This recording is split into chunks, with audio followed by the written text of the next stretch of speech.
ছোট্ট একটা করলা গাছ আলহামদুলিল্লাহ এখন অনেক বড় হয়েছে। দেখেন এই যে করলা গাছের করলা ধরে গেছে অলরেডি।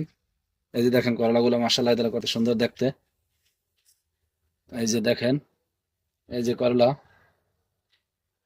এর উপরে এই যে দেখেন এই করলা ধরছে কেমনে, গিটে গিটে করলা আছে। এই যে এখন এই যে জাহা দিয়ে দিছে, জাহার ভিতরে গুলো করলা জ্বলছে। এই যে দেখেন করলা জ্বলছে, এই জ্বলছে, এই জ্বলছে। তা আমি যে জাহাটা দিয়েছি, জাহাটা দেওয়ার উদ্দেশ্যটা হলো কারণ করলা উপরে হইলে তা করলাটা তাড়াতাড়ি হলো না, একটা করলা নষ্ট হবে না।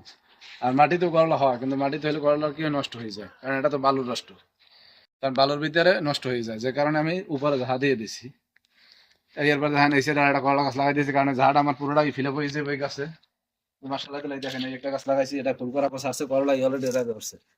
এই যে দেখেন করলা, মাসাল্লাহ তাআলা করলা প্রত্যেকটা গাছই ধরছে, গিটে গিটে ফুল আছে, করলা আছে। এই যে ফুল দেখেন, এই যে ফুল, এই যে ফুলটা দেখেন প্রত্যেক জায়গায় ফুল ছড়ছে। তাই করলা গাছগুলো আমি দিয়ে দিয়েছি যাতে হানতে পাই যাবে, যা উঠে গেল জায়গাটা পুরো ফিল আপ হয়ে যাবে। তো অবশ্যই আমাদের যদি এইসব ভিডিওগুলো আপনাদের ভালো লাগে, অবশ্যই আমাদের চ্যানেলটা লাইক করবেন, কমেন্ট করবেন, শেয়ার করবেন, আইডিটা ফলো দিয়ে রাখবেন। ফলো দিয়ে রাখলে কি হইব, পরবর্তী ভিডিওগুলো আপনারা পাইয়ে যাইবেন।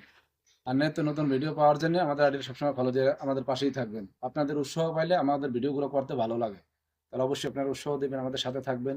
ওকে, ভালো থাকবেন, আল্লাহ হাফেজ।